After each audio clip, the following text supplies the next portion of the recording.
ocupar ese lugar. Entonces, nada, se entiende esa disputa internacional, entender un poco el mundo y esa disputa internacional, que Argentina también es un campo de juego para eso, como lo son todos los países. Y pasa de todos lados. Y en este caso lo tiene bien claro el embajador de los Estados Unidos.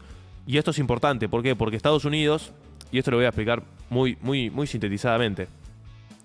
Estados Unidos tiene, digamos, en general, la política sobre Latinoamérica y sobre Sudamérica puntualmente. Sudamérica, no Latinoamérica, sino que Sudamérica. Es una política digamos, una política burocrática. El trato de Estados Unidos a la agenda de Sudamérica es un trato históricamente burocrático. O sea, es una subsecretaría dentro del Departamento de Estado donde la agenda bilateral es una agenda muy burocrática, digamos, donde las cosas avanzan de una manera sin decisión política. O sea, son cosas del día a día, del trabajo y de la cooperación, pero de manera burocrática. Después hay otros momentos de la historia, hubo dos ya en la historia, donde Estados Unidos en Sudamérica puso un ojo, digamos, y puso un ojo y lo elevó en la agenda de prioridad dentro de los Estados Unidos. La primera de estas fue con el ascenso del nazismo. En ese momento, Estados Unidos dio un acercamiento hacia nuestra región. Es más, no sé si se acuerdan, Perón lo recibió a ¿cómo se llama? Al presidente norteamericano en la cancha de River. Que era Roosevelt o Truman. No me acuerdo cuál de los dos era. A ver. Creo que Harry Truman. ¿Cómo? Creo que es Harry Truman. No me acuerdo si había sido uno u otro. Acá está, mirá. Poné esta nota. No, en el 53 fue. Era Eisenhower. Era Eisenhower. Perón estuvo exiliado. No, Perón es un militar de derecha. El hermano de Eisenhower, ahí está. Mirá, poné la nota. El apasionante River Boca que ganó Juan Domingo Perón. Fue un domingo del 53 en el Monumental. Boca ganó 3-2 de visitante. El partido que tuvo de todo. Un gol en contra, un penal atajado y un resultado que definió el último minuto. En el palco estaba el presidente argentino con un invitado muy especial. El hermano del primer mandatario de los Estados Unidos, Dwight Eisenhower, que emocionado vivía su primer superclásico. Desde Braden o Perón y el discurso antiamericano, muchas cosas habían cambiado en el mundo. Argentina, cuya economía estaba resentida, necesitaba crédito. La carta de Perón y la lucha contra el comunismo que trajeron dólares al país.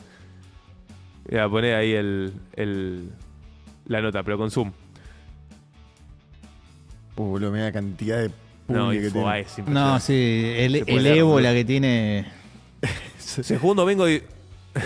Hay que sacarle. No. Pone un anuncio en el medio de la nota. No, sí. En medio del texto. Sí, son unos Primero el hijos de anuncio, después léeme. O sea, primero te vendo, después léeme recién. Bueno, lo leo desde acá. Pocas veces hubo un River Boca tan emocionante. Se jugó un domingo 19 de julio del 53 en el Monumental, que en ese entonces aún tenía el formato de herradura. Ganó Boca 3-2 de visitante en un partido que tuvo de todo. Un gol en contra, un penal atajado y un resultado que se definió el último minuto.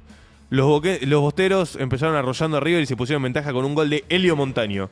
Hasta el gallego Mourinho, una jugada desafortunada, hizo un gol en contra de su propio arco. River empató 1-1.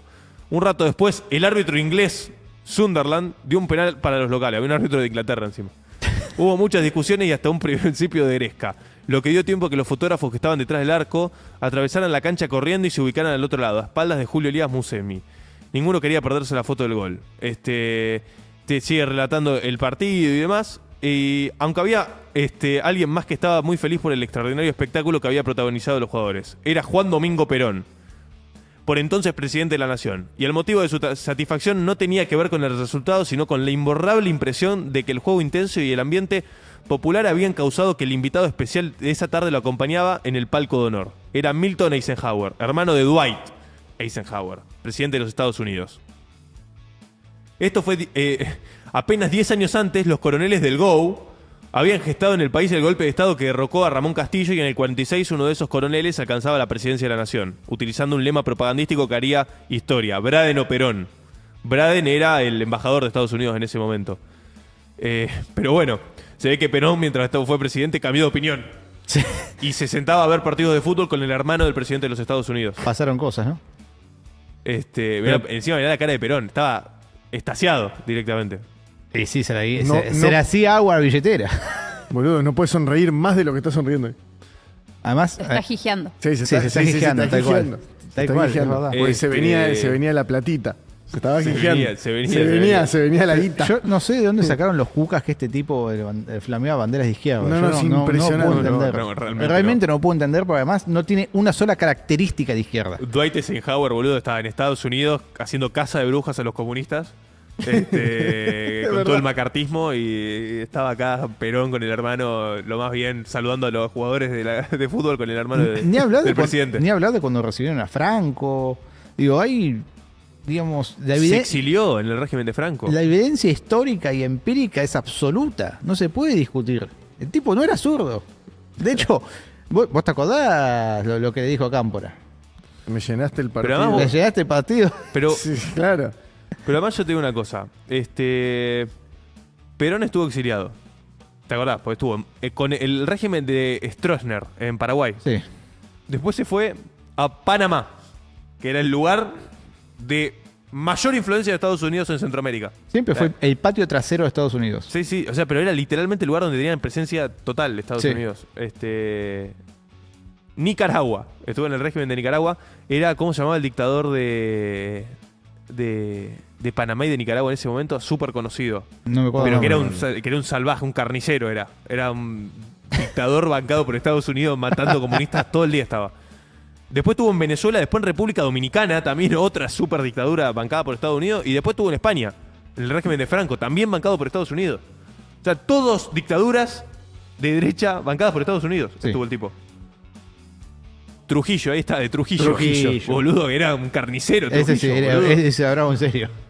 No, Ese es bravo en Noriega, serio. ¿ves? Ahí está, Noriega, Trujillo. Sí. Ahí está, Noriega, sí, Noriega es, y Trujillo el del otro, el de. Trujillo el de República Dominicana. Y ahí están diciendo Somoza. Somoza García es anterior.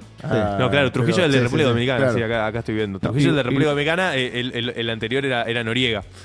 Igual, acá, de Somoza. estamos hablando de ideología, lo digo para Mauro Guillermo, estamos hablando de ideología de Perón, su pensamiento y qué demostraban sus actos. Obviamente el tipo era estatista, pero por una cuestión de conveniencia. El tipo necesitaba al Estado para servirse de él. Ahí está.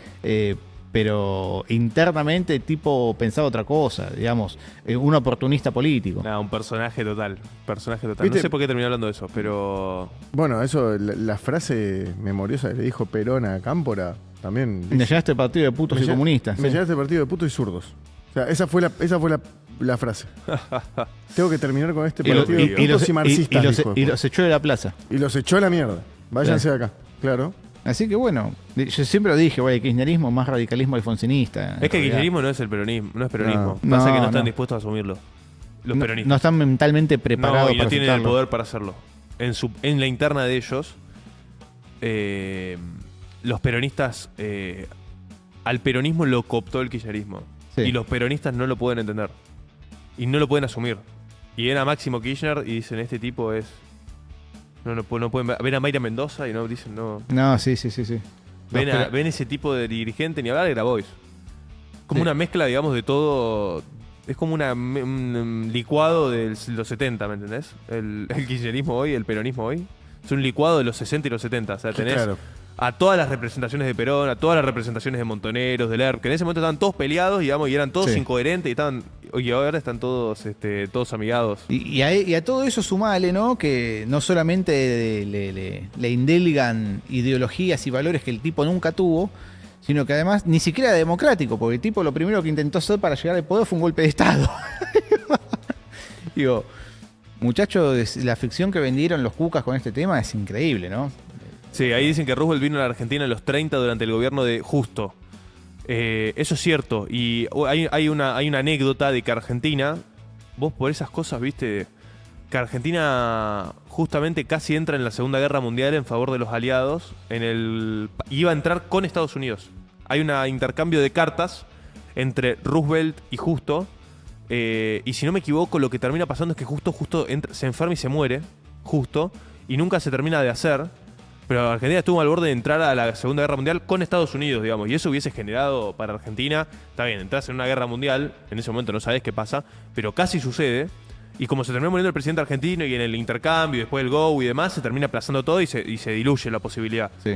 Pero en ese momento casi entramos y eso hubiese sido geopolíticamente para Argentina un posicionamiento de cara a todo lo que fue la segunda mitad del siglo XX impresionante. Sí, ni hablar. Porque Estados Unidos terminó siendo la potencia hegemónica, digamos, de Occidente y después del mundo en los 90. Sí, y justo lo había visto. Y pero se enfermó justo, creo que se termina muriendo y no se concreta. Y fíjate el Pero existe el oportunismo intercambio, que... es público, digamos, el intercambio de cartas ya trascendió, digamos, y están las cartas. Y fíjate el oportunismo que nosotros terminamos declarando la guerra a Alemania